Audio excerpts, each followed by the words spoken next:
नमस्ते, म doctor Manju BC Shah, महिला प्रसूति तथा निसन्तानपन विशेषज्ञ।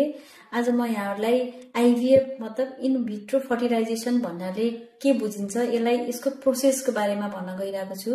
आईवीएफ मा चाहिँ हामीले स्टार्ट गर्दाखेरि महिनावारी भएको दोस्रो दिनदेखि सुरु हुन्छ। दोस्रो दिनदेखि इन्जेक्सन लाग्न सुरु हुन्छ, जुन महिलाको अण्डाशयमा रहेको अण्डाको साइज विकासको लागि, अण्डा बढाउनको लागि गरिन्छ। एभरेजमा 10 देखि 12 दिनसम्म हामीले इन्जेक्सन लाग्छ। त्यो इन्जेक्सन चाहिँ सबक्युटेनियसली लगाइन्छ, थाईमा कम्मरमा लगाउने गर्छौं हामीले।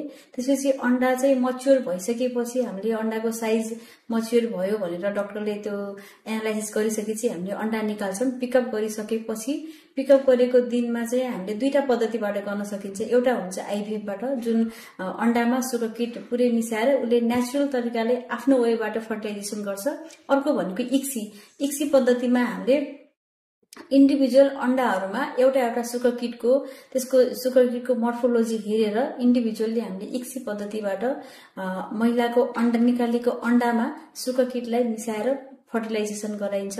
र बच्चा भ्रूण हाम्रो 3 दिनको हुन्छ, एउटा हुन्छ, अर्को हुन्छ 5 दिनको। हामीले युजुअली अहिले अब ब्लास्टोसिस्ट भनिन्छ 5 दिनको हाम्रो भ्रूणलाई, र 5 दिनको भ्रूणलाई हामीले फ्रिजिङ गरेर राखिसकेपछि पहिलो महिनामा बच्चा बनाइन्छ। त्यसपछि नेक्स्ट मन्थमा चाहिँ हामीले त्यो भएको भ्रूणलाई उसको ग्रेडिङ हेरेर ट्रान्सफर